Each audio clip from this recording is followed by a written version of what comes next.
Hey y'all, welcome to Killer Queens, a true crime podcast. I'm your host, Torella, and like most millennials, I've always had an obsession with true crime. On KQ, you'll find light true crime stories, millennial hypes and gripes, some adult language, and maybe a special guest here and there. Just like a 90s sleepover, we're just a couple BFFs hanging out, so gather round and let's launch right into it.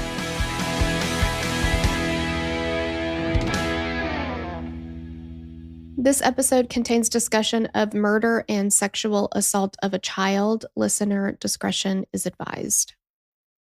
On December 7th, 2003, 13-year-old Daniel Morcombe was waiting for a bus at an unofficial but locally known bus stop so he could get a haircut and shop for Christmas gifts for his family. He never returned home, and a decade passed before his body was found and the man who took his life was caught. You guys, I'm not going to lie to you. I think you already know. I have had to split up the research for this case into like 20 different mini sessions because it's all I can do at one time. I have cried and cried and cried. I'm positive I'm going to cry today. We'll cry together. I know that some of you are going to skip this episode, and I completely understand that. But for those who stick around, we shall persevere together. A hey girl thanks to Sky Fitzpatrick, Shannon McGreevy. Oh my God, Shannon, haven't talked to you in forever. Verity Rose, Joe, Caitlin Stowers, and Lizzie Broff for requesting this case. And a hey girl thanks to Beth for writing it up. And there is a book on this case. It is called Where is Daniel? It was written with help by the Morcombe family, and it was the main source for this episode. Definitely check it out if you want to read more about this case. Let's get into the background of Daniel Morcombe. Daniel James Morcombe was born on December 19th, 1989 to Bruce and Denise Morcombe, along with his twin brother, Bradley. He had an older brother named Dean as well, who he enjoyed riding motocross bikes with. Dan's twin Brad did not enjoy motocross, though. He was more interested in airplanes and he wanted to be a pilot, so that was something that just he and Dean shared together. Daniel was also a fan of wrestling, touch footy, soccer, and handball.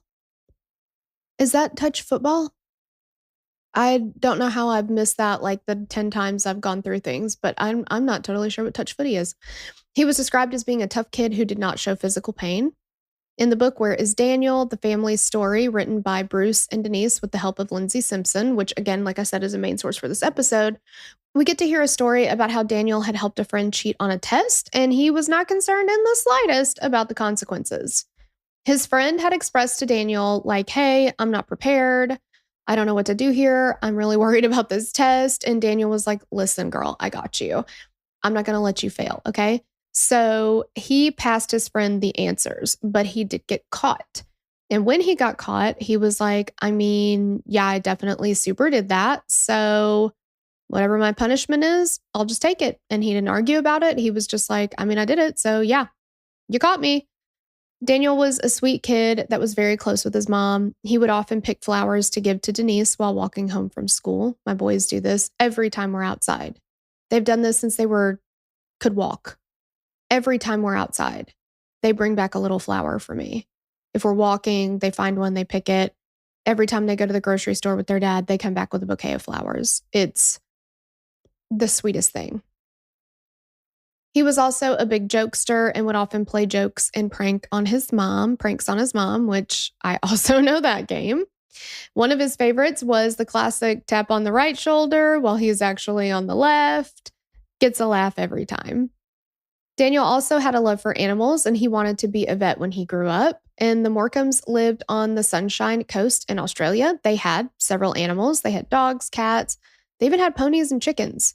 And his family said that all of the pets that they had kind of tended to gravitate toward Daniel. Now, at this time, Daniel and Bradley are both 13, and then Dean is older. And even though they were young, these are responsible kids. Can I just say that? They have their own money. They are like, Daniel was out the day that he disappeared getting a haircut. He's like, I need a haircut. I should go get a haircut. He made that decision on his own, and to go Christmas shopping for his family, like on his own. It's incredible. One of the things that they did, though, to earn money was they would pick passion fruit at their neighbor's farm. So the neighbor's name is Keith Paxton, and he would pay the boys weekly for their work. And then Dan and Brad would track their hours. They always made sure their earnings were correct. And then Denise would take their money, put it in their bank accounts for them each week. So that's how Daniel wasn't using his parents' money, which there's nothing wrong with that, like to use your parents' money as a child for, Christmas presents or whatever. But he wasn't doing that. He was using his own money because he worked. Like, I don't know. This was just, to me, incredible. Bruce said of his son, he was not an attention seeker, yet because of his sparkling eyes and beaming smile, he is someone everyone took into their hearts. Okay, so let's talk about the events leading up to the crime.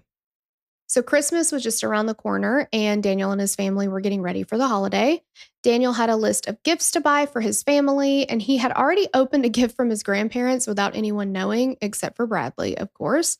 He opened it. He saw a silver motorbike clock. He sealed it back up, put it away like nothing happened. He was like, whoops, whoopsie. It was early December, and the twins' 14th birthday was also coming up, but Dan and Brad had already exchanged their gifts to each other. Daniel had given Bradley a model airplane, and Daniel had purchased himself a silver and gold watch fob on a silver chain, and then Bradley had paid for it to be engraved with Dan as his gift. They are such thoughtful little gift givers. So sweet.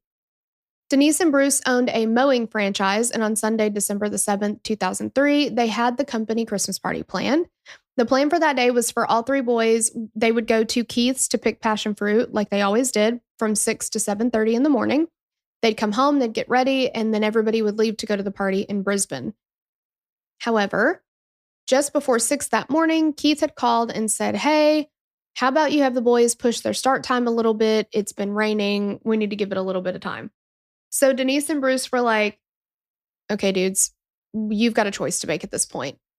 Do you want to stay home and pick passion fruit and then just have the day to yourselves? Or do you want to skip that, not pick passion fruit today, and go with us to the party in Brisbane? The party was a lunchtime party, and in order for them to get to Brisbane, get everything set up, they would have to leave around 8 o'clock in the morning. And so, by 8 o'clock in the morning. And so if they push their start time, they wouldn't have time to do that because they'd have to get cleaned up and they'd have to have time to pick and all that kind of stuff.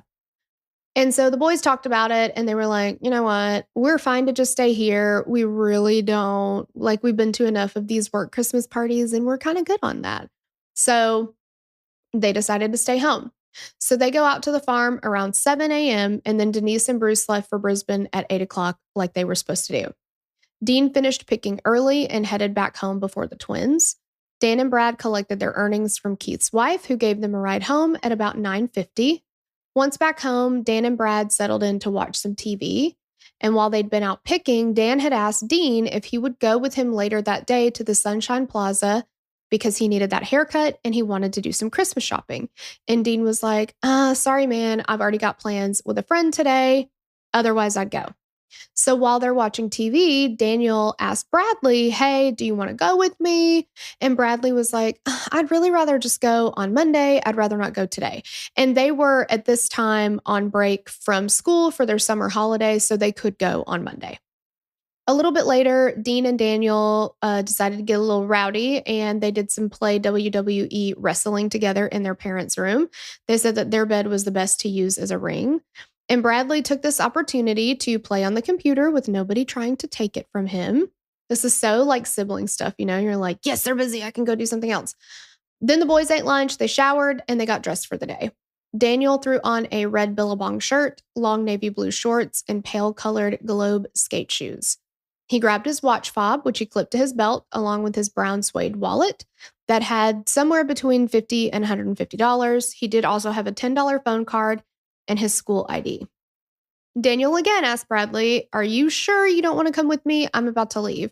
And Bradley said, nah, I'm just going to wait till tomorrow. So Daniel was like, all right, I'll see you later. As Dean was showering and getting ready for the day, he actually decided that he would go with Daniel, but by the time he finished up, Daniel had already left. The boys often walked to the bus stop on Namber Connection Road without their parents, so this was no big deal for Daniel. The Sun buses had regular bus stops, but they did also have several unofficial stops that the locals knew about. And Transit Australia called these hail and ride stops. So if the bus driver deemed it safe, then they would stop when hailed, but it wasn't a guarantee. So if you went to one of these stops, you hoped that they would stop there, but you knew that you didn't necessarily have to be at an official bus stop kind of thing. One of the regular hail and ride stops was on Namber Connection Road under the Keel Mountain Road overpass. So the overpass was a solid structure with a 5.5 meter, about 18 feet for us Americans, clearance with a roundabout on either end.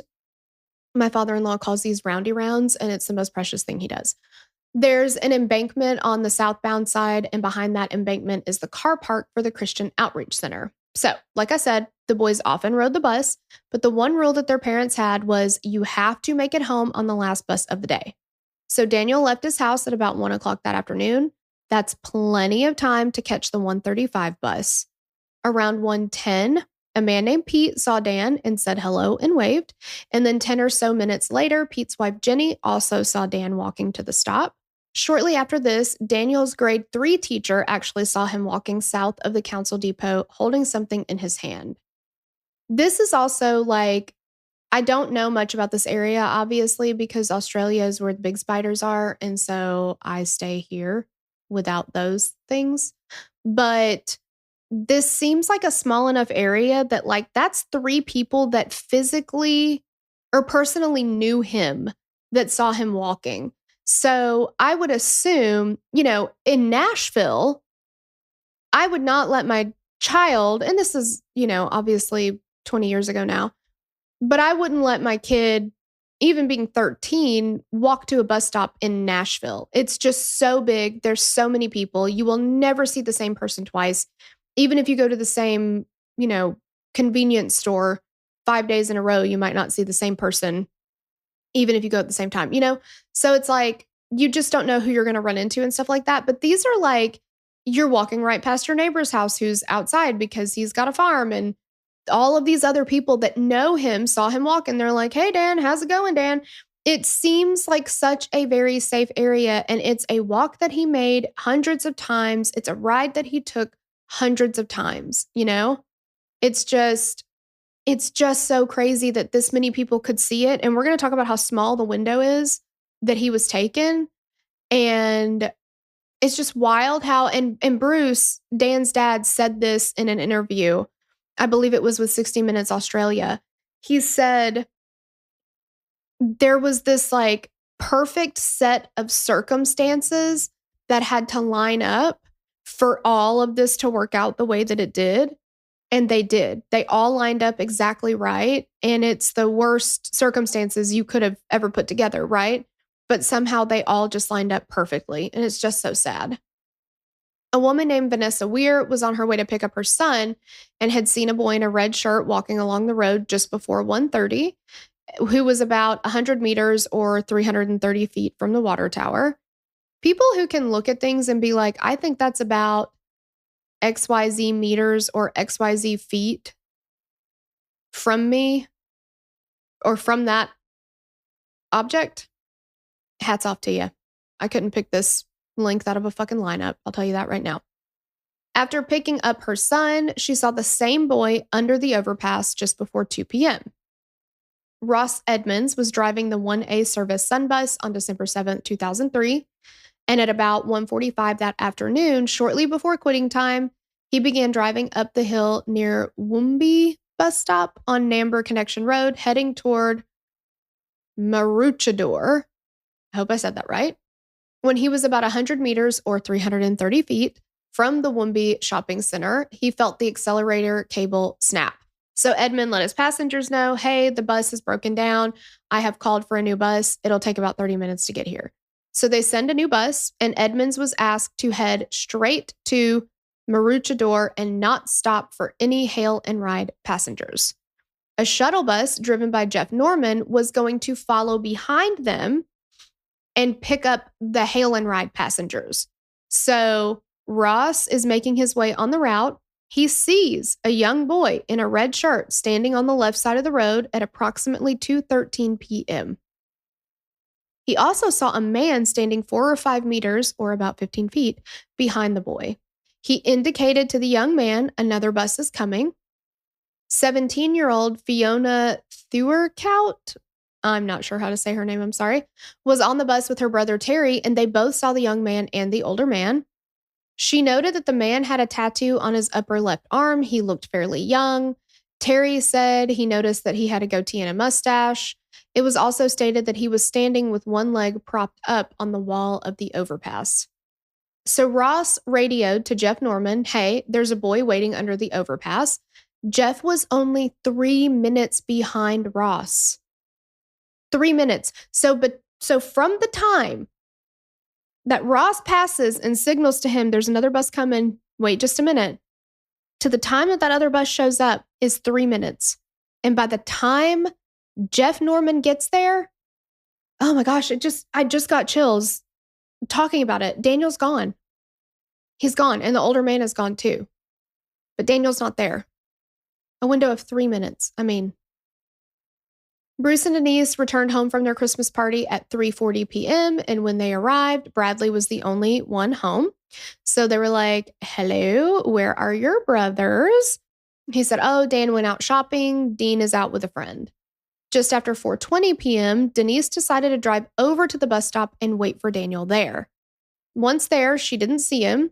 And as she drove home, she was scanning his route for him. At home, she let Bruce know that Daniel had not been at the stop, so they figured, well, he must have taken the later bus. At 5:30 p.m., Bruce left to go get Daniel, but he returned home 10 minutes later without him. And at this point, Bruce and Denise knew that something was wrong. At about 5:45, they made their way to the plaza after Brad confirmed online that the last bus ran at 5:05. So they know the rule. They're supposed to be on the last bus. They can't be later than that. He would have called if something was going on, like there's something going on. And the last bus ran at 5:05. So he's missed the last bus at this point. They know something's up. When they got to the Sunshine Plaza, there was no one there. They closed at 4 p.m. because it was a Sunday. However, they saw a Sun bus there, and they confirmed with the driver that the last bus had in fact ran at 5:05. On the drive back home, they saw another bus, and they asked that driver for information, but he wasn't very helpful, and he said there was no one at the depot at the time. Around 7 p.m., Dean had returned home from his friend's house, and he and Brad confirmed that they had not seen Daniel. At 7:10, Bruce and Denise returned to the Sunshine Plaza in hopes that Daniel was still there and waiting on a bus, but he was nowhere to be found. By 7:30 p.m., Bruce decided, we need to go to the police station. We're going to have to report him missing. At the station, Bruce and Denise spoke with Sergeant Robbie Munn, who said, this is way too early for a missing persons report. So he filed what they call a BOLF. We call it a BOLO. They call it a be on the lookout for. So they add the F there. And Sergeant Munn said, look, if Daniel doesn't come home tonight, we'll definitely put him in the system tomorrow morning. First thing, even. Isn't that nice? I feel like I'm screaming into the void at this point. 13-year-olds are not allowed to go missing. Okay? If he was 21, I'd still love a response, but he's allowed to go missing if he wants to, right? If he wants to, quote, run away, if he wants to start a new life. He's 13. He is not allowed to do that. Go look for him. But what do I know? Bruce and Denise drove to the overpass at 9:40 that night, but really didn't know what they were looking for, so they returned home around 10. That night, they received 2 phone calls from police confirming that Daniel had not returned home, which, okay, that's nice. You're following up. But then no officers even came out to the house to talk to them. Bruce and Denise called some of Daniel's friends to ask if they had seen him, but nobody had. After getting little to no sleep the night before, Denise drove the same route as she had the day before, a little before 4 a.m. on December the 8th. So she's up and at it and driving. I don't even know how you do anything other than that. It's just, I can't imagine. She returned at 4:40 and found Bruce searching their property. They walked Daniel's route at 6:20 a.m., and when they passed Keith, they let him know that Daniel was missing. At 8 that morning, they dropped Dean off at work and headed to the police station. Sergeant Lori Davison arrived to work at 8 a.m. and asked the Morcombes, "Are you waiting for me?" And they were like, yeah, we've been waiting for you. Are you? Yeah, of course we are. So Sergeant Davison went over the report and invited them into his office. Bradley was with his parents, and Sergeant Davison immediately began questioning him. And they were very accusatory questions, like, you know where he is, don't you? It was, I mean, again, I get it. You have to look at everybody, but he's 13, dude. Chill. He then made a few phone calls and learned that someone had seen a boy in a red shirt under the overpass. So he tells the Morcombes, go home and determine what Daniel had been wearing that day, which wouldn't Bradley know? He saw him leave, didn't he? Because Dean was the one that was out with his friend. Why make me go home? I'm fucking telling you right now, it's him. He then called the Sunshine Coast Juvenile Aid Bureau for assistance. He also spoke with Ross Edmonds, remember the driver, who told him that he had seen Daniel under the overpass with a scruffy man standing behind him. And some people describe this man as gaunt as well, which is like spot on. At 9:44 a.m. on December 8th, the police finally realized the urgency of the situation and a missing person report was filed. A further BOLF was broadcasted at 11:23 a.m. The police went to the Morcombe residence to get a recent photograph of Daniel, and Sergeant Davison again accused Bradley of knowing where his twin was. Around noon, the police photographed the overpass area before a search commenced. They made casts of shoe prints, and one matched a pair of shoes that Daniel had. This was based on the Morcombes advising this, not a physical shoe that they had in their possession. Police also determined that there had been no movement in Daniel's bank account. At 12:45, Ross Edmonds was interviewed, and he explained the bus breakdown situation. He discussed the man that he saw standing behind Daniel. Jeff Norman was also interviewed, and he confirmed that both Daniel and the man were gone by the time he got to the overpass. At 2 p.m., missing persons information was put out with a photo of Daniel, along with a description of the man standing behind him. He was described as an older male with a scruffy appearance, unkempt brown hair, partial hair growth, a goatee, tanned and weather-beaten complexion, and had sunken cheeks. That's the gaunt there. And the age range was 30s to 40s. Several witnesses were interviewed who'd seen Daniel, and door knocks were performed along the highway. The Morcombes made their official statement at the police station at 5:30 p.m. Each family member was interviewed separately, and 2 computers were taken from their home. On December 9, 2003, helicopter searches began, and more door knocks brought out witnesses that had seen Daniel. At that point, the local police decided that the CIB, Crime Operations Homicide Investigation Unit of Brisbane, maybe that's the B. I'm like, what's the B for? CIB. Okay. They wanted them to take over. Several witnesses called into Crime Stoppers or the police station, and they received some conflicting information and some that was better than others, as always. On December 10th, Bruce and Denise went to the media with pleas for Daniel's whereabouts. The police got a list of known pedophiles in the area and started looking into who could potentially be involved. A woman named Amanda Wood reported seeing a late 80s model car parked under the overpass with the doors open on both sides, with at least 2 people standing by it between 2:45 and 2:50. Her husband Aaron recalled it being a silvery or blue color. Several other witnesses reported seeing a blue car at different times that day. Water searches also began on December 10th, including the dams on the Morcombes property. Daniel and his brother attended a Catholic school, and on December the 12th, the church and school held a service for Daniel, and thousands of people showed up in support. On December 14th, police staged a reenactment under the overpass with the media present, where Denise and Bruce again pleaded for any information leading to finding their son. And I thought this was really interesting. They made like mannequins, and in one article that I read, they called them like life-size clay models of Daniel and the man that was seen standing behind him. So they used, obviously they know what Daniel looks like. They put him in a red shirt and navy shorts and stuff like that. And they made it to scale. But they also, using the description from the witnesses, they made like this life-size mannequin thing of the man standing behind him too. And they had it like at the bus stop for, I'm not really sure how long, but I thought that was so smart because it's like, maybe you were at that bus stop on that day and you saw them, or maybe you use that bus stop from time to time, and maybe you've seen these people before, but for whatever reason, you didn't think you had any information or whatever. But then you go to the bus stop on another day, like you would do from time to time, and you see those there, and you're like, wait a second, I recognize that guy. He's been on the bus with me before, or whatever, you know? I thought it was really interesting. That didn't actually bring anything, any leads or anything, but none that panned out anyway, but I thought it was a unique idea.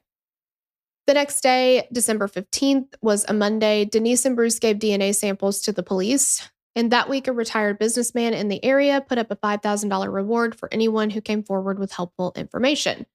So at this point, the police are looking at their list of known pedophiles.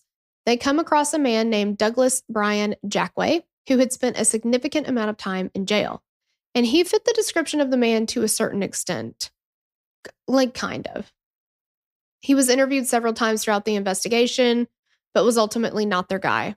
Though they really hammered into him in the years after Daniel's disappearance, he was really, really high on the list for a long time. Another known pedophile that the police looked at was Brett Peter Cowan.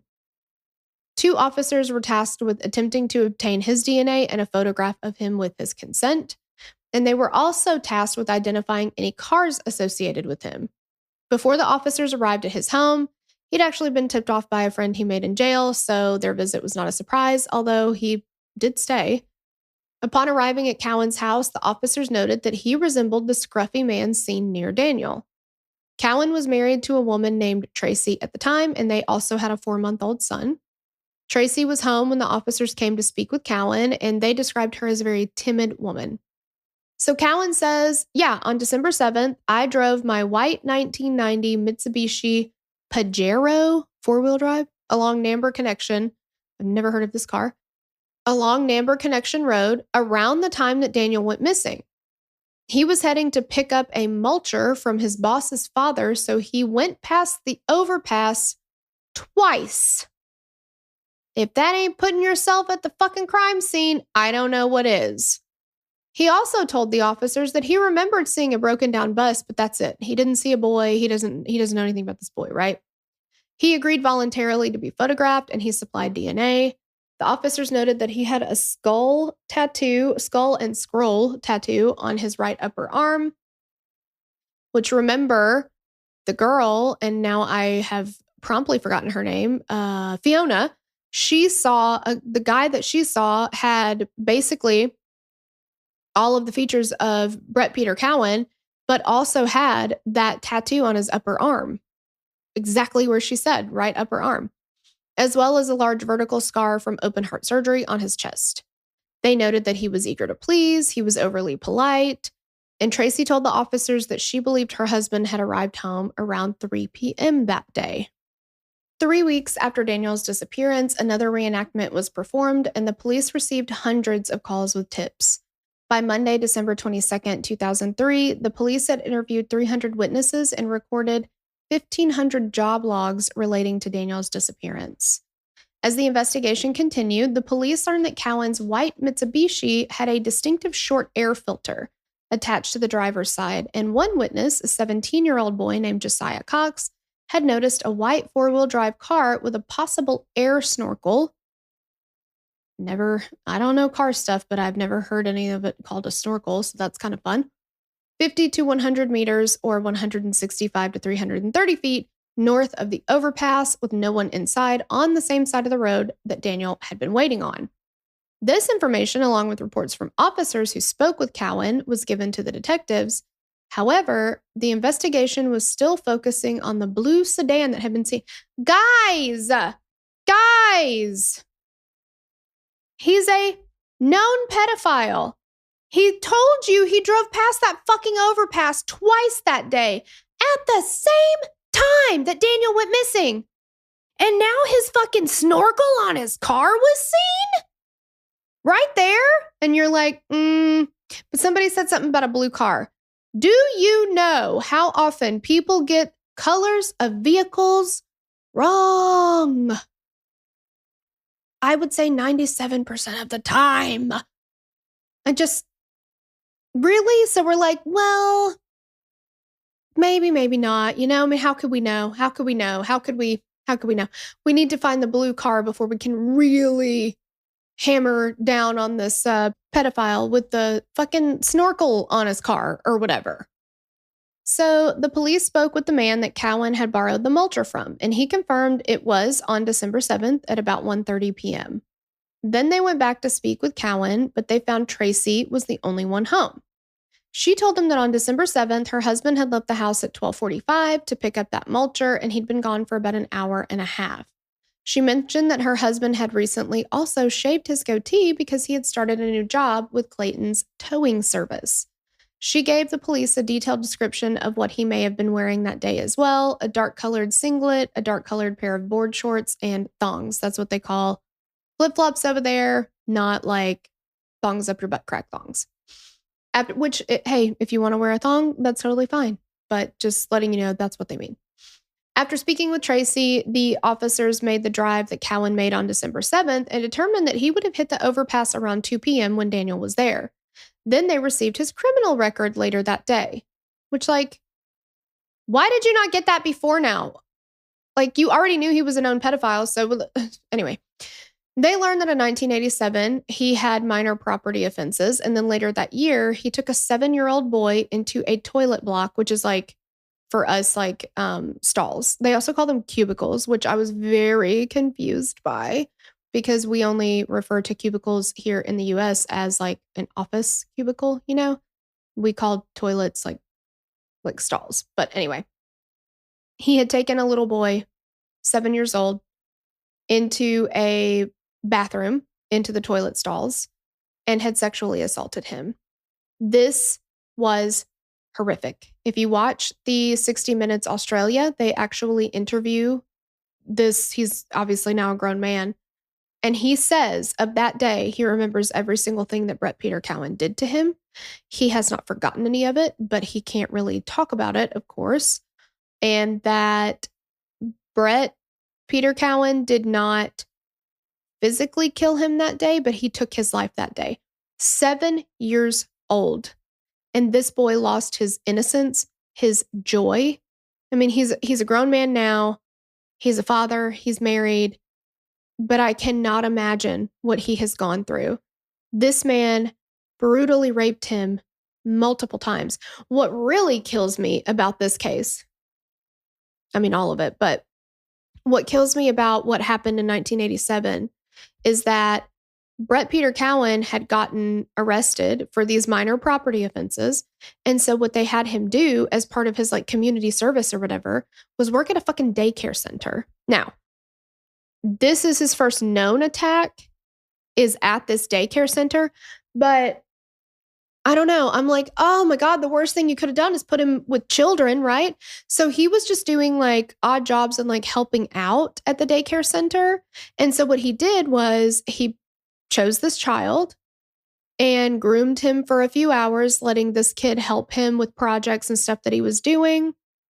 And then at some point he says, hey, come in here to this bathroom with me. And what they showed was like that it was like bathrooms outside, that maybe the kids were playing outside or something. And they had like, you know, like a little bathroom there with a couple stalls in it. And that's where he took him. And nobody else was in that bathroom. And so initially he told him, no, I'm not going to go in there with you. But, you know, the guy's like, oh, remember you wanted to help me and, you know, you can help me do this, that, or whatever. Like he convinces him to go in. He goes in there and he immediately starts assaulting him and he's strangling him. And he's telling him, if you ever tell anybody that this is happening, I will kill you. And at one point, the little boy said, well, I'm going to tell my mom. And he strangled him to the point that like he thought he was dying that day. He was like, I did not think I was going to get out of this. He said finally at one point, one of the other daycare workers, I think it was a female, so she didn't walk inside the boy's bathroom, but she kind of yelled into it. I'm sorry, not Daniel. I don't know his name. I do know his name. I'm sorry. It's Tim. You don't read about it in the reports, but on the 60 Minutes Australia, he does say his name. So she yells in, Tim, are you in here? And that's when Brett stops the attack and I guess leaves him in there. Now, he was arrested for that and he was convicted and he was sentenced to 2 years. And this little boy, who was 7 years old at the time, had to go and testify against him. He had to point him out in court and he had to describe what had been done to him. A 7-year-old boy who before that day, I am fairly certain did not know what sex was. This case, man, the flames on the side of my face. If I saw Brett Peter Cowan, you know what? I'm not going to finish that sentence. I'm not going to finish it. Anyway, he was sentenced to 2 years and he served fucking 14 months of that. Yeah, let's let this guy out. That's a fan-fucking-tastic idea. So they do. Then in 1994, he was sentenced to 7 years for 3 charges, including causing grievous bodily harm to a 6-year-old boy after sexually assaulting him at a caravan park in 1993. You guys, he lived in a caravan park, which for us would be like we'd call it a trailer park, a mobile home park. That's where he lived at the time with his girlfriend. They were having like a barbecue, like kind of a neighborhood barbecue / get together or whatever. And his girlfriend thought that Brett was still at work. So she did not know that he had come home from work at that point. He was supposed to have still been at work. One of the neighbors' kids was outside playing or whatever. I guess Brett gets home and instead of going all the way in where he sees all the people and like starts to hang out with them, he sees the boy kind of playing off by himself where nobody is really paying attention. And this boy knows him. And so he says, oh, hey, I want to come show you something over here. And the boy's like, okay, this is his neighbor. He knows him. He's comfortable around him. So the boy follows him. He sexually assaults him. He strangles him. He had, I believe, a broken collarbone and a punctured lung. So he leaves him in what they call a boot, we call the trunk of a burnt out car with bricks on top of it. He left him there to die. The little boy gets out and he walks all the way back to the caravan park. And at this point, his mom is freaking out. They're trying to find him. Well, he comes back. And they said that for several days, they did not know what had actually happened to him because he was in such bad shape. They thought he had gotten hit by a car in the road. His eyes were like bugged out from having been strangled. And he got arrested for it. And he he was sentenced to 7 years. I don't know that he served all of that. Even if he did, 7 years is damn near not enough. That's an attempted murder. That child would have died. He put bricks on top of that so that he could not get out. That child would have died if not for the miracle that he was able to get out. And you know what we say about attempted murder? That is murder with a whoopsie. Had everything gone to his plan, that child would be dead and nobody would have known any different. Like nobody would have known what happened. Nobody would have known who done it, right? So his whoopsie is the only reason that child is still alive. When your full intent is for somebody to die, that is murder. The fact that your plan didn't go right is not my fucking problem. I will never understand it. But we covered, what was that show, Worst Roommate Ever, a long time ago on Doc Jams, and one of the episodes took place in Chile. And there, attempted murder carries a maximum sentence of 2 years. And the same thing happened. The guy killed this girl. Well, I'm sorry, he didn't kill her. He almost did. And he left her buried under a bunch of stuff. And, she barely survived. And had his plan gone correctly, she would have been murdered. And it was in an abandoned building. So probably nobody would have ever found her. 2 years is what he got for that. I cannot. We need normalize making attempted murder the same fucking penalty as murder. If it's a situation like this where the only reason that child is still alive is because Brett Peter Cowan's plan got fucked up somewhere, then yeah. Yeah, that's a murder charge, motherfucker. Okay, sorry, soapbox. While the investigation into Brett Peter Cowan was underway, computer images of the blue car generated a flood of tips that stretched police resources. There were a total of 426,730 cars that were identified to potentially have something to do with Daniel's case. Did all of them have a fucking snorkel on their car? I doubt it. On December 23rd, 2 detectives went to interview Tracy Cowan again, and she said that she believed her husband returned home at 3 p.m., but she couldn't be totally sure, and it could be like 30 minutes either way. So it was determined that there was a 45-minute window where Cowan's alibi could not be confirmed, and Tracy was asked to give a formal statement. Cowan was asked further questions as well and consented to a search of his white car. When the car was searched, negative results were noted. However, decades later, it was revealed that only a routine preliminary search was done and they did not do any fucking DNA testing. That's what I was hoping they would do. That's exactly what I was hoping they would do. The bare fucking minimum. We love to see it. So hang on. You're telling me, please correct me if I'm wrong, but you're telling me this man who is a known pedophile, who has been in jail for not only just sexually assaulting children, which is bad enough, but he also tried to kill them. Like real fucking bad. And one of the children would have already been dead had there not been some miracle. That guy, that's the guy we're talking about. He admits to driving past the overpass where the child that is now missing was last seen.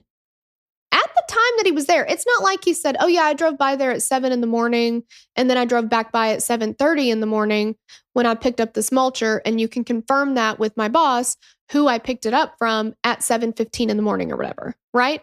It's not like he drove past it at some other time or on some other day. He drove past it during the time that we know Daniel was there.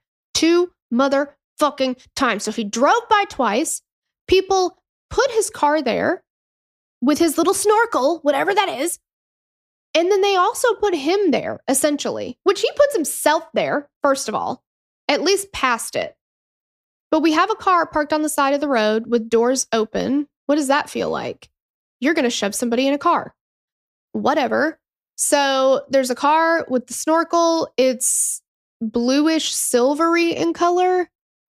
I think a white vehicle could look that way, depending on, if it's like a pearly kind of white and stuff like that. I don't know exactly, but, and again, eyewitness accounts can be wrong. I'd be more apt to believe like a strange detail, like, oh, you know what? And it had this like weird air filter on it versus it might have been white, it might have been blue. You know what I mean? So anyway, we see that there. We have witnesses putting a scruffy, gaunt looking man who looks like a turd of a human with a tattoo in the right spot, because we know where his tattoo is and it's visible, standing behind him under the overpass. And we're going to search his car, but we're going to do an ocular pat down at best. Are you fucking kidding me? The 2 original officers that had spoken with Brett Peter Cowan believed he was their main suspect and that his photos should be released to the public, but it wasn't until years later that it was. After their initial research into Cowan, those officers were released from the case. To note, they weren't official detectives for this case, but they were brought on for the specific purpose of looking into known pedophiles. Why? Christmas 2003 was somber for the Morcombes, and they left all of Daniel's gifts wrapped and waiting under the tree for him. Oh my God. Brad told his family about Dan opening his gift from Nana and Pa and told them that Dan had said that's cool when he saw it. That day, they brought flowers to the overpass for Daniel and were met with gifts from strangers as well. In 2004, tips continued to come into Crime Stoppers and the police, and the Morcombes launched a website for Daniel. Red ribbons were worn and placed outside of homes to represent Daniel as well. Also in 2004, Brett Peter Cowan left his wife Tracy, who was pregnant with their second child, for another woman and moved out of the area. There were more rewards offered for information as time went on, and a memorial was held for Daniel. In July of 2005, Brett Cowan was brought back for an interview to recount his version of events on December 7th, 2003.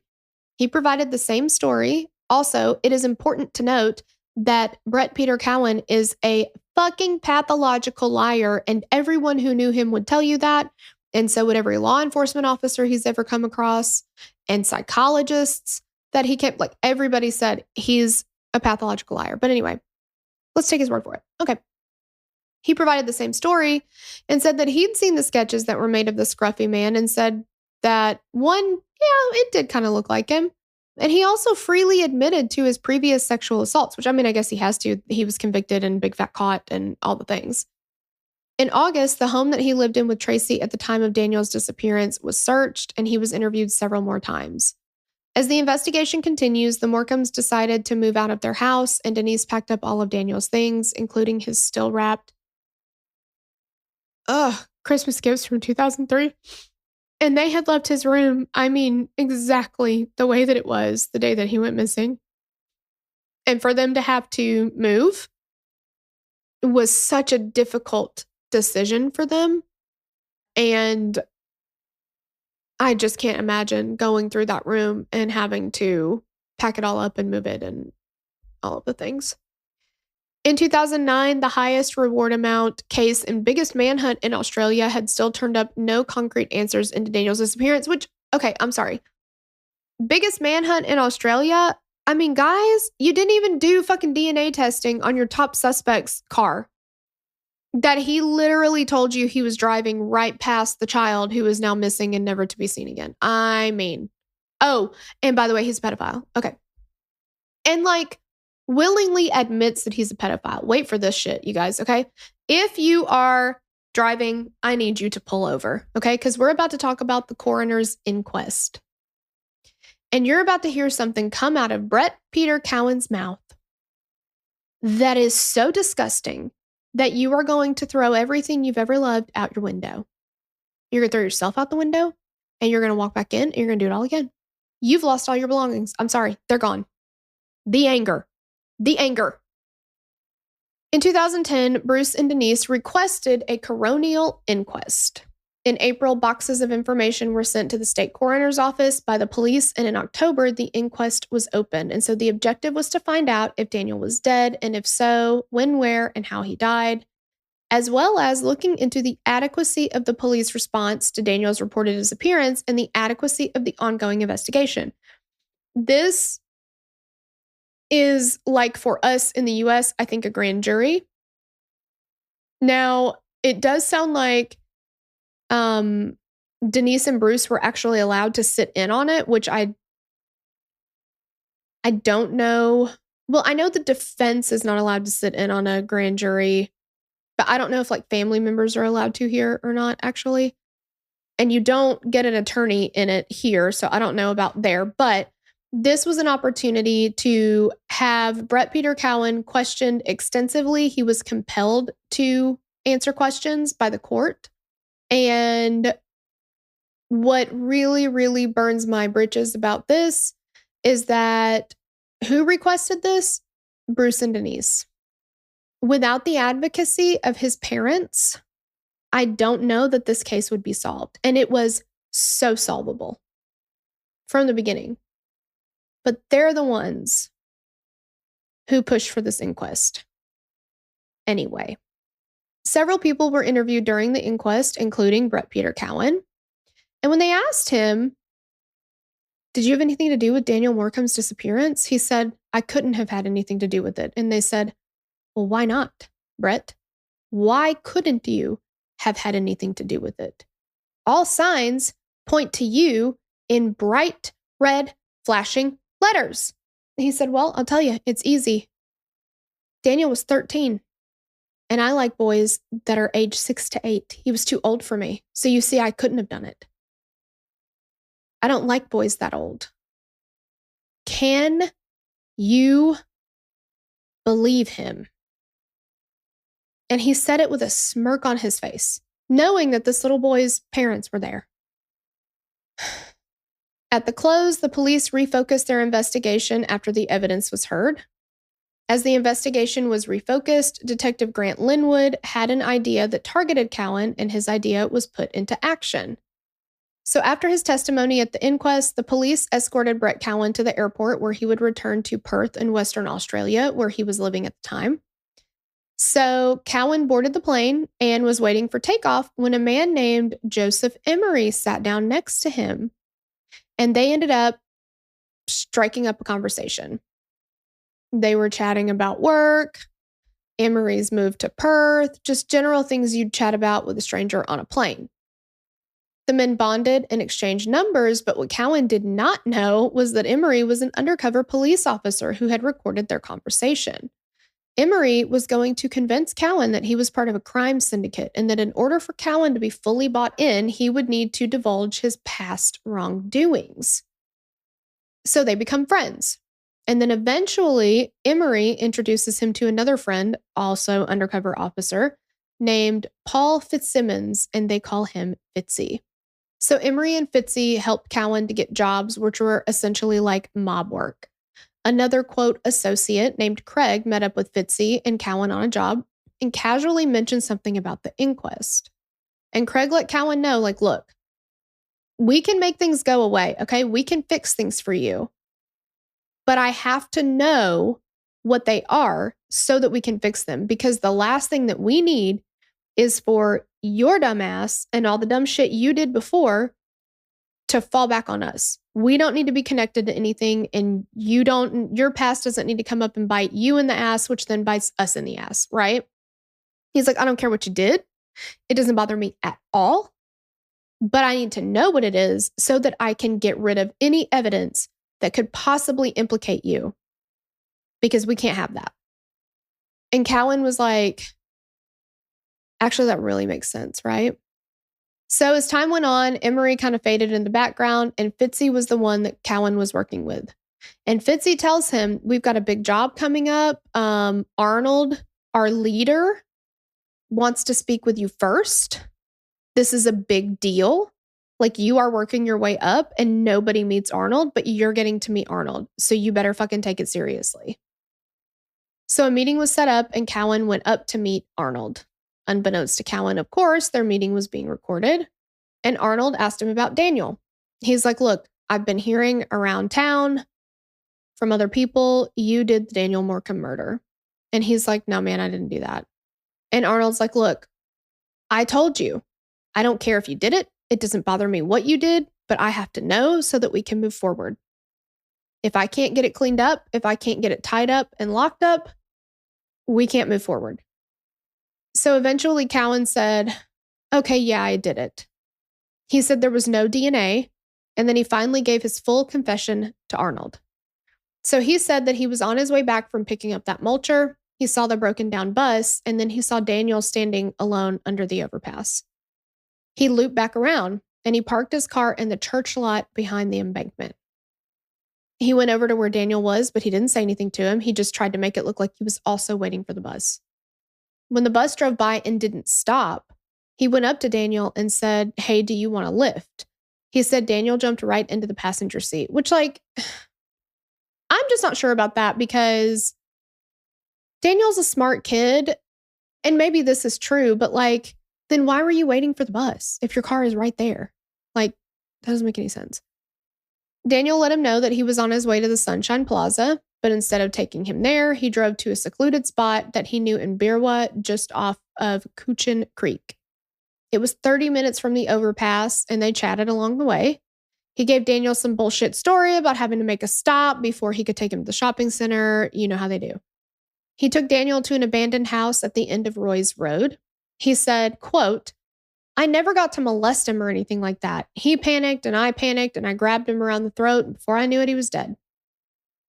He said that he had all of his clothes on when he put him in the back of his car next to the mulcher, and said there were no prints on the mulcher or in his car. As for the abandoned house, it had since been torn down. Now, I don't believe that for one fucking second. I don't believe that for 1 second. His whole entire purpose for picking up this child was to sexually assault him and probably kill him, but there was a purpose to it at first. Of course he freaked out. All of your victims freaked out. That did not stop you. Also, Daniel was found without any of his clothes on. So, why?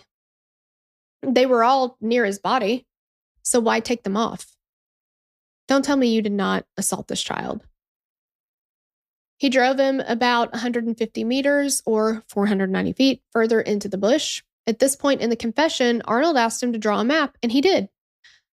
What is so interesting, if you watch any of the interrogation, and what they call this is Mr. Big method or operation or whatever. I've seen them do this in Canada as well. We don't do that here, but where they kind of make you think that you're part of this organization and you need to admit to something that you've done before in order to get higher up. And when you're meeting with the big boss, you got to give him the information, all that kind of stuff. But the guy is asking him, he's not like, okay, cool, and where's the body? Or okay, cool, and where's this? Like, he doesn't get right to the point. He's like, okay, and what happened then? Okay, and what time was that? Okay, so it was like, okay, 2 p.m. Okay. All right, so, and then what happened? What happened then? Did anything happen before that? Did anything happen at what time was that? Like, it's so obvious that this is a police interrogation to me. And it should have been to him, but he's so fucking stupid that he didn't figure it out. So, and good. I'm glad he didn't. But he drew a map. He said that he carried Daniel's body down the embankment, threw him down about 1.5 meters, and then drug him into the sand. He said then he stripped off his clothes and threw them into the creek. He then covered his body with branches and he left. He said that he went back about a week later with a shovel after seeing media coverage, but he only found a single bone there. On August 10th, 2011, Fitzy, Cowan, and Ian, another, quote, associate, flew to Brisbane for their big job. Cowan surmised that Ian was the guy Arnold sent to clean up his mess. So they hopped into a rental car with Cowan riding shotgun so he could point out places of interest. On August 13th, the decision to arrest Brett Cowan was made. Fitzy and Ian picked him up and said, we need to find that watch fob that had been clipped to Daniel's belt. That's the big piece. We need to find that and get rid of it. So they made their way to Kings Road and all 3 men got out of the car. At the same time, plainclothed officers appeared and all 3 men were arrested.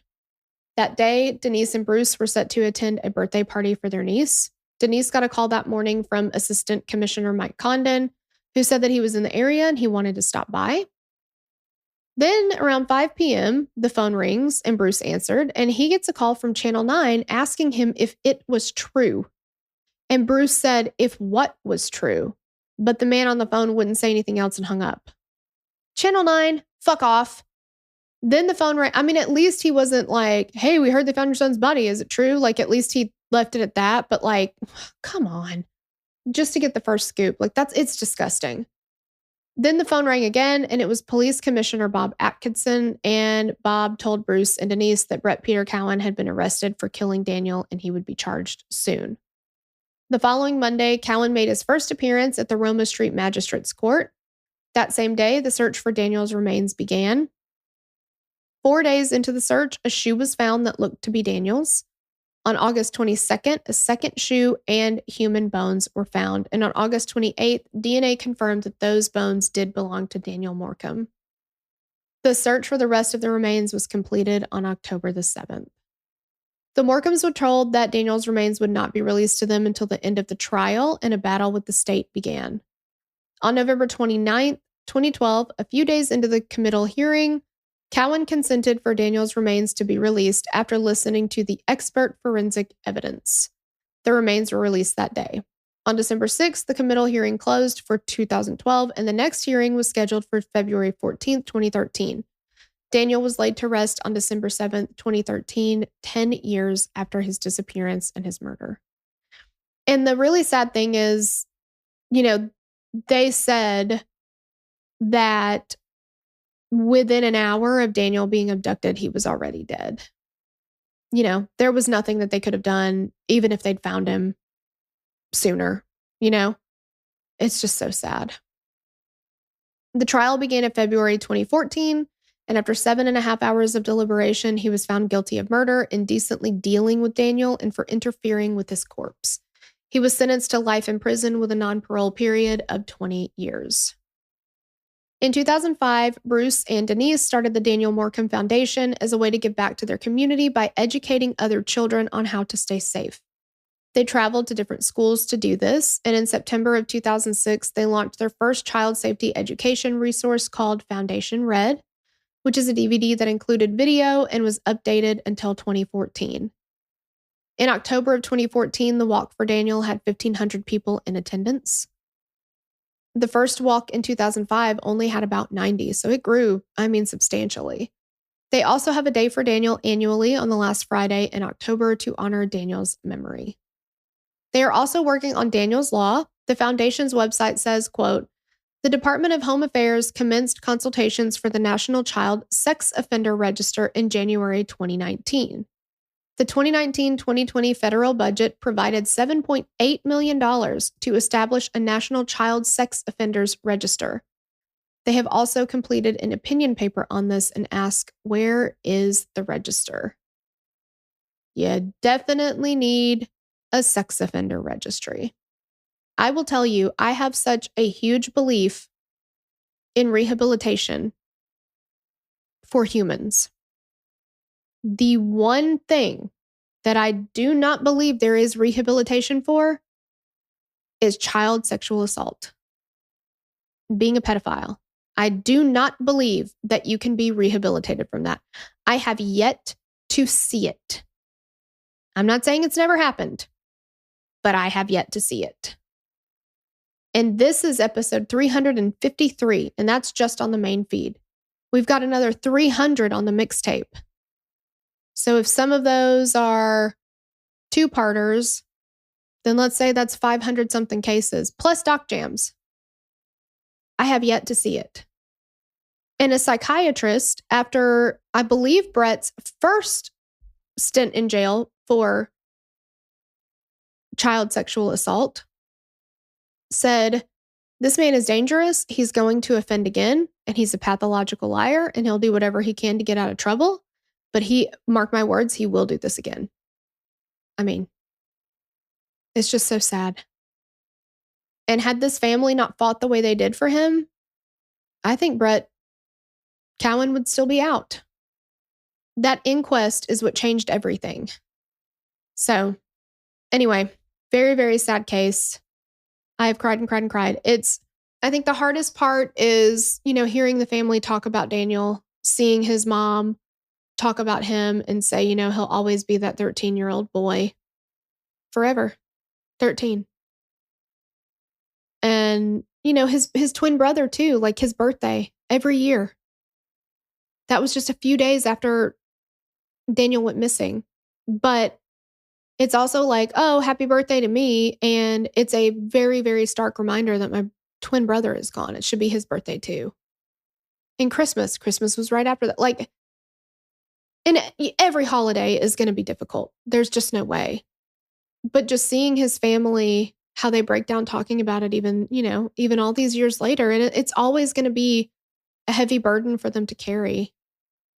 Oh, and I did also hear that Brett Cowan has not had an easy go of it in prison, which, pedophile. And that he's super, super nice to the guards because they are the only thing standing between him and the other inmates. And at one point, a bunch of other inmates got together and poured boiling water over his head and burned his face and upper body, I guess, which I'm not saying you should do that to people you don't like, but I'm also saying I don't feel sorry for this guy. I just don't. Man, you'd think that the treatment you'd get in jail would be enough of a deterrent. But that's what I'm saying, why I don't think that being a pedophile, which, punishment is not a great deterrent for most people anyway, especially if you think I'll never get caught or whatever. But the way that you get treated in jail as a pedophile, you're fighting for your life every fucking day in there. There is no rehabilitating this. just, I don't know. Anyway, that's it. I've already talked too long. I love you guys, and I'll see you next week. Bye. If you like this episode, be sure to like this episode and follow the show so that you never miss out on new episodes. Get in on the conversation on Facebook and Instagram. You can find us at Killer Queens Pod, or you can join our Facebook discussion group at Killer Queens Podcast, where we discuss cases covered on the show and all things 90s. If you want to submit a case to be covered on the show, visit killerqueenspodcast.com/case submission and just complete the form. And if we cover the case, we'll give you a shout out on the show. Lilas.